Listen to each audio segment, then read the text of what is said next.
Welcome to Get Over It, the consciousness transforming podcast for exceptional 21st century living. Folks, we are going to be speaking today with Dr. Sharon E. Martin, and we're talking about her book, Maximize Your Healing Power, Shamanic Healing Techniques to Overcome Your Health Challenges. If you're a regular listener of mine, you know I've been through a few health challenges and still dealing with them. However, the techniques in her book truly help to heal. She has a wonderful way of presenting information, and if you follow the exercises, do them. She has a wonderful way of gently releasing what is bothering you, okay, whether it's pain or anxiety or whatever it is. So please listen to this show very carefully. Go out and get the book, or better yet, go to her website and look at her services that she offers, because this will help you tremendously. And she also has a podcast that we'll talk about in a little bit. Now, the information shared on Get Over It uses intuitive and pragmatic insight to help you shift your consciousness to break through the blocks and release energy that is no longer needed. Yes, we're going to help you let go of the BS that's been holding you back. But you guys know I always ask, are you truly ready to? And by the way, folks, BS is belief system. A bit about me for my new listeners: intuitive since birth. I'm a third generation intuitive with over 3 decades of experience supporting people to break through the blocks along their path. I'm a strategist for personal and professional transformation, revealing cutting edge information that enables you to prosper and thrive. I spent 25 successful years in corporate America. I'll get that out, as an executive sales professional. And I'm the founder of Healing Visions Ministries and the Northern California Children's Education Network, a 501c3 nonprofit. I provide consultations and healings in all areas of life that heal the mind, body, spirit connection, allowing you to live your very best life. Now, my clients tell me that I keep it real while providing them with accurate information to assist them along their journey as a spirit living a human existence. But they also say, if you really don't want to know, don't ask Monique. My background includes a doctorate in metaphysics, Reiki master teacher, ordained minister, and clinical hypnotherapist. So whether you are stressed, depressed, or possessed, I can help. To find out more about me and my services, go to my website. That's MoniqueChapman.com. And I invite you to like me on Facebook and LinkedIn. Don't look for me on Twitter because I'm no longer there. My guest today, Dr. Sharon Martin, is a physiologist and internal medicine physician and former faculty at Emory University School of Medicine. She graduated from Johns Hopkins School of Medicine. She quickly learned that mainstream medicine did not always elicit deep, lasting health. Dr. Martin is, a certified graduate of the Healing the Light Body by the Four Winds Society. And she is the author of the book we're talking about today, Maximize Your Healing Power. And she has a podcast, a radio show, if you will, called Maximum Medicine. And it's aired on Transformation Talk Radio.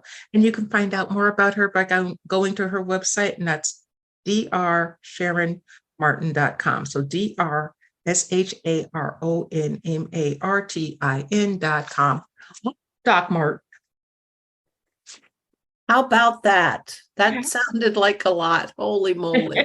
Well, you've been busy, girl. You've been busy. And first of all, thank you so much for coming on the show and sharing this wonderful, wonderful book with me. You have a very interesting story of how you kind of like fell into this on a Friday. So why don't you tell us, the audience, about that? So I am a great student. So I went to college and then I thought I wanted to go to veterinary school, and I stumbled into graduate school and then stumbled into working here and then stumbled into medical school. Truthfully, it was stumbling all along. So there I am, finally a physician in rural South Central Pennsylvania, in a very busy office that I had set up. I opened a solo practice, slogging along. And Friday night, all I want to do is go home. I've had enough. The week has been long. And the doors are closed.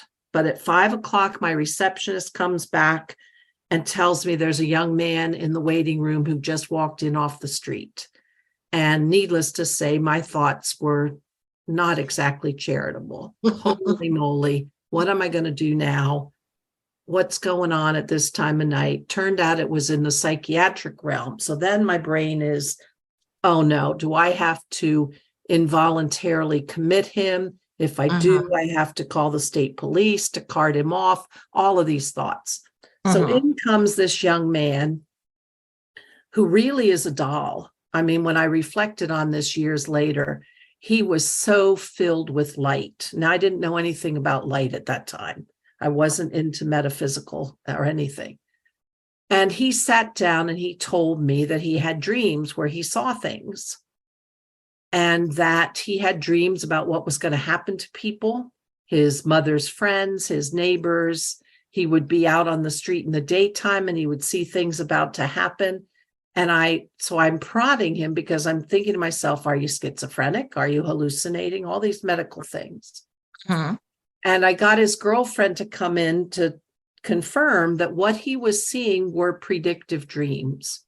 And that this young man, now I know a little bit, I mean, I understood psychics, I understood spirits on the other side, the afterlife. I knew that was true for me. Even before this. And his girlfriend confirmed that he had this unbelievably predictive and intuitive ability. And so I sat there and I thought, mainstream medicine will not help this young man. It will hurt him. It will give him a label that he doesn't deserve. It doesn't understand his talents. It doesn't understand how he operates in the world. And all they'll do is give him sedatives and antipsychotics, which is not healing. And I knew that deeply, that it would not be healing. And I said to him, and this was the moment of, for me, the guiding moment for the next 20 years of my life. I said to him, you are not crazy. And he almost fell off the chair. He was so relieved. He was almost sobbing with the relief because he was so anxious about this. I said, you have gifts that most people don't understand. And I said, but what you have to do is be in charge of them. You have to have the control to open and let it in, these insights in when you want them, not while you're sleeping. You have to be able to shut it off. Your choice. And he left there feeling phenomenal. And I left there with this knowing that mainstream medicine does not have all the answers. And shortly after, I was reading a book that I was drawn to by Alberto Villoldo called Shaman, Healer, and Sage. And I saw Alberto's face and had this zing of knowing that I needed to study with him. And I started studying Peruvian shamanism, which is all about healing the light body, the energy body. And from there, just an exploration of metaphysical. And it opened my eyes to what is so lacking in mainstream medicine, to see the person's soul journey, to see the energy field and how it's affected, to see the imprints from past lives, putting a heaviness in someone's path. And it just started me searching for bringing in more, what I call to find maximum medicine. And so that's what this book is all about, is for people to take back the power to help heal themselves. Get mainstream medicine's approach, get any other healing provider, caregiver's approach, but bring it all together, because there's real power when we bring back the indigenous ways of doing things. And one of the key things that the indigenous knew, and I can say probably in every culture that I can stop and think about, is we are interdependent with every other species on this planet, with trees, with nature, with the galaxy. And if humans cannot get that knowing back again and start operating from that position, we're going to keep going down the tubes. So for me, when I studied shamanism, it was so clear that everything had intelligence and value, and that interdependence meant that I could find resources and allies in the unseen world. And all of a sudden, I had incredible power. It was available to me. It was wonderful.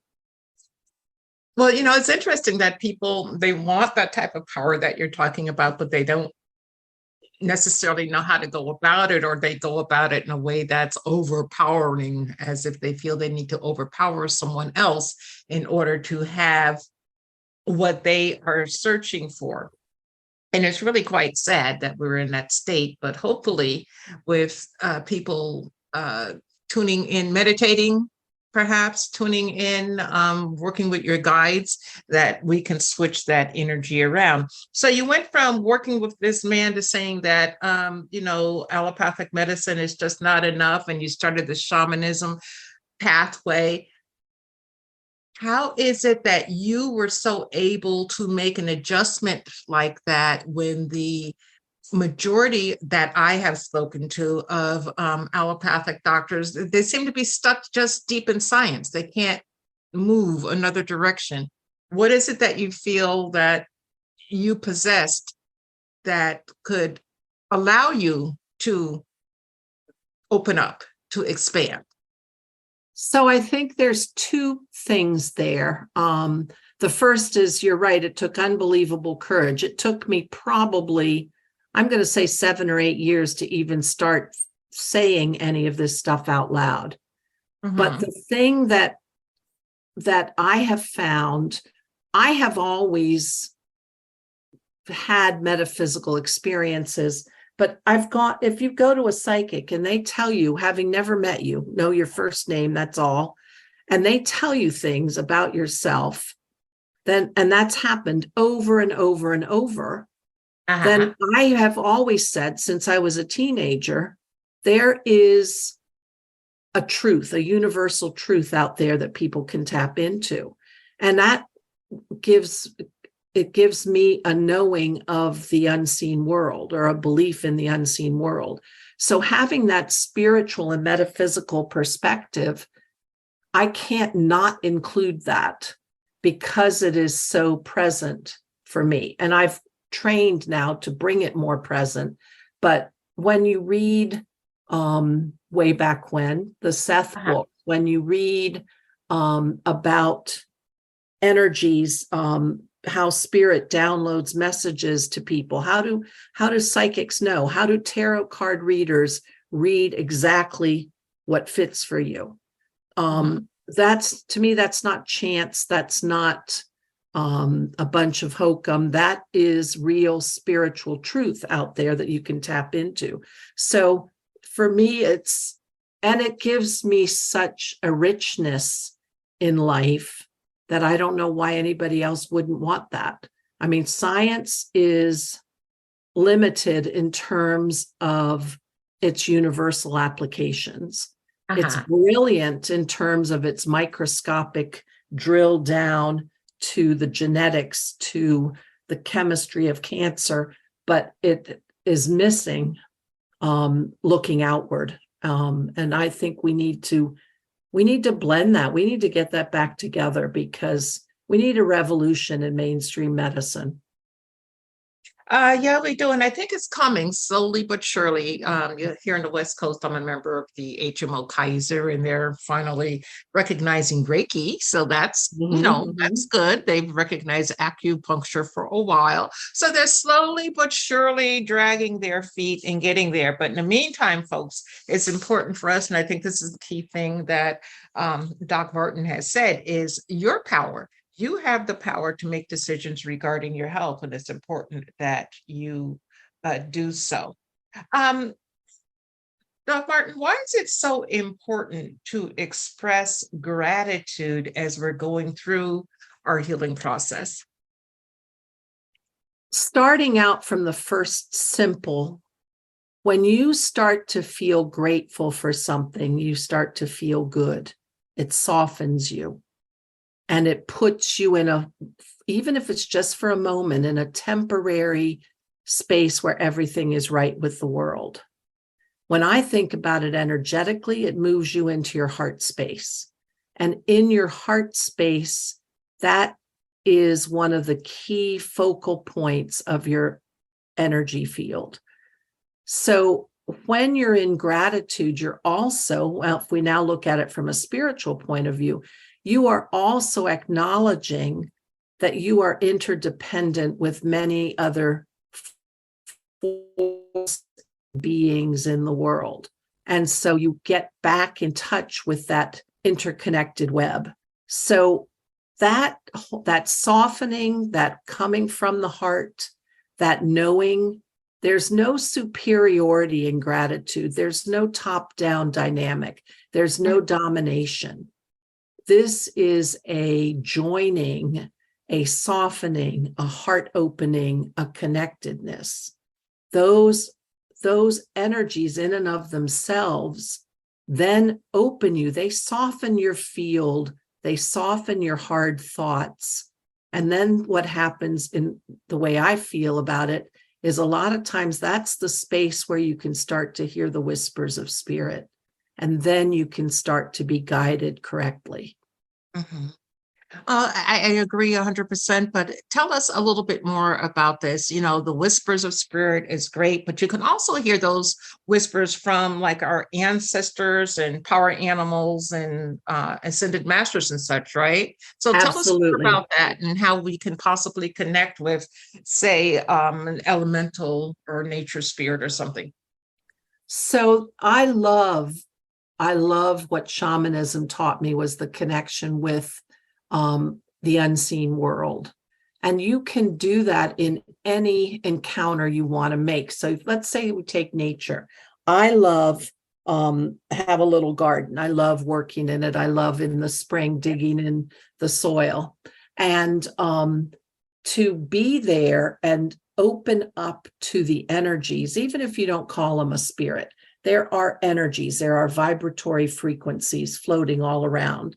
The way a marigold might interact, the way a tomato will really grow well in that particular soil.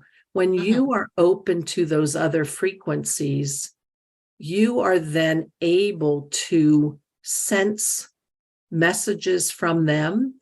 And those messages might just be in knowings. You don't have to get a whole dialogue, but you can, and this is one of the key aspects of your healing process that I teach, you can sit in a sacred space, in a sacred moment of meditation, and have a dialogue with something. Have a dialogue with your knee that hurts. Have a dialogue with the wise healer that exists in your body, in your mind, body, spirit, in your field. Have a dialogue with the guardian angel that you feel is there with you all the time, and ask for advice on what to do next. And if you don't have a lot of questions that time, you come back another time and take the conversation further. When you are allowing those messages to come in, that information to come in, whether it comes because you see it, you hear it, you feel it, you sense it, you just get a knowing, whatever way you do, those moments open you to greater wisdom. Mm. Well, it's time, folks, to open up to that wisdom. Now, Doc Martin, you talk about, as I do, beliefs, and my opinion is beliefs play a major role in one's life, regardless of what they're going through. Could you talk to us about beliefs and healing? One of the things that I find the most frustrating for me in working with patients, and frustrating because I see the blocks that patients have put up around themselves. And those, I believe, come from limiting beliefs. And those beliefs can be as deep held as you were taught by your parents, as society around you, because those beliefs, even if they seem like they have a good side to them, any belief is by its very nature limiting. Any belief means you don't believe something else. And I have seen patients who have built a cage around themselves with these ideas that I can't do this or I am that. There are patients, unfortunately, who get they get some sort of goodies out of having numerous diagnoses. Perhaps it feels like attention, perhaps it feels like they're special, but that leads them to hold on to a diagnosis and to think that they are only themselves because of or part of this diagnosis, and that it's very hard to see a future self without that diagnosis. So that's where I call it limiting. And if you want to walk down a path that is possible but not highly probable, then you have to shift your beliefs. You have to open to any possibility. And even if the best you can do is to suspend disbelief, don't say, no, I can't do that, or I'm always going to be this, or I always have back pain, I always have knee pain. Oh, I'm a such and such. Put any kind of diagnosis in there. Well, okay, you are until you're not. Do you want to not be? Let's look at the you that exists without that. So that is a very big step of booting out those limiting beliefs. And it's not easy. That takes courage to look. Yeah, it does for all of us. But in your book, I think you have a chapter on lose the story, lose the past. So it is possible by even changing or adjusting our thinking process. And what I mean by the thinking process is those thoughts that reoccur in our mind, not what we may be currently thinking at any given time. So if we can do that, does that help shift that energy?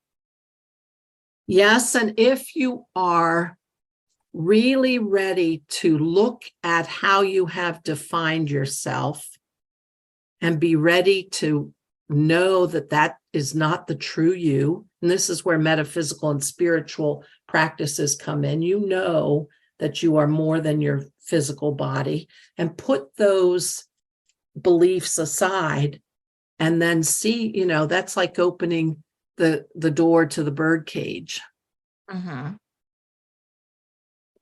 Okay, so if we can set it aside, we can move further and fly. Fly high. Yep, fly high.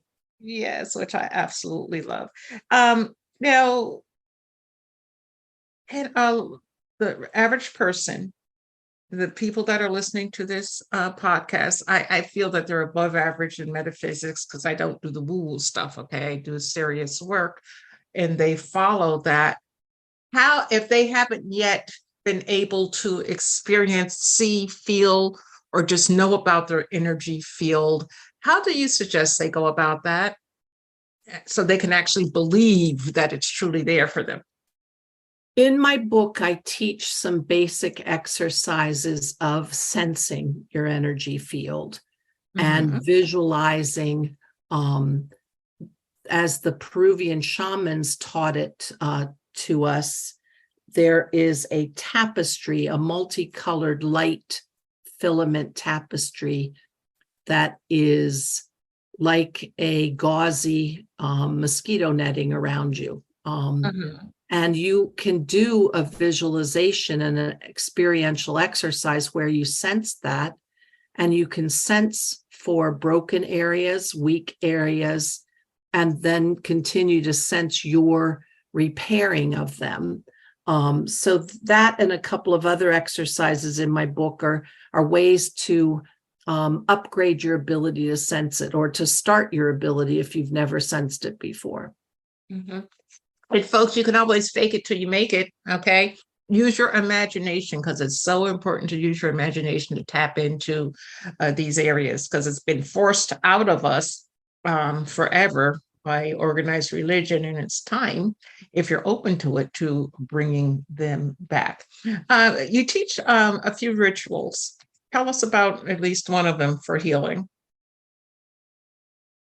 So I don't do this a lot because it is a bit involved, but I love doing a ritual that is sort of a variation on a ritual from the Andes called the Despacho, Despacho ceremony. And a despacho means a dispatch or a message. And the intention of this ritual is to sit in sacred space and build a gift, an offering to spirit. And the despacho practice by the Andean shamans is quite involved, and it is a physical bundle that is made and then burned in the fire. But I think you can also get the same energetics from being out in nature and sitting down and with the pieces of twig and leaf and pine cone and woodland flower you find, to create in front of you. It's like you're making a dinner plate of goodies for spirit. And spirit can be God, angels, ascended master. Power animals are higher energies when you're taking them in that context. But you're placing objects down in moments of gratitude. And with each object you place down on this this plate in front of you, and you don't have to have a real plate. You're doing this perhaps on the dirt or the grass. Every time you're doing that, you're having a prayer or a wish or a comment to spirit. I really would like to shift this. And you're building a little gift. You're building a diorama. You're building your prayers in this little moment in space and time of beauty, that you are saying, Spirit, I am painting you this picture. I am building you this gorgeous offering here. Hear my prayers, hear my wishes. And you put it there with sitting there, and it could take 5 minutes, but you want to really spend some time and put your truest intentions and wishes into it. And then you bless it and you leave it for nature to take it and it's turning it over. You turn it over to spirit and allow the unfolding to happen. Those moments of being in that sacred space in communion with higher beings than yourself are really precious and very powerful. Yes, they are, if you can just allow yourself to go there. Doc Martin, what do you see as the future of medicine? We have to wake up and start bringing back the mystical and the ways our indigenous operated. There is so much power in recognizing our interdependence, and especially in the field of consciousness, because we can tap into that universal information field, and we need to bring those kinds of things into mainstream medicine and truly have a mind, body, spirit continuum. We don't have that right now. So while we're making incredible strides in the actual biology of things, I would love us to now make strides in the mystical and the unseen world and bring that in. I mean, how many cultures for literally thousands of years have done healing and medicine in the absence of prescriptions and x-rays? Exactly. And people stayed alive and tribes stayed together and miraculous healings occurred. There's power Mhm. there. We need to bring that in and use and combine it. Yes, we do. And proof that, all of that happened is that we're here. Yeah, Okay. yeah. We have survived, our lineage has survived to this present day. So it can be done. Now, when we go to your website, DrSharonMartin.com, so drmartin.com, but DR don't spell out doctor. What are we going to find there? So you'll sort of see more about me.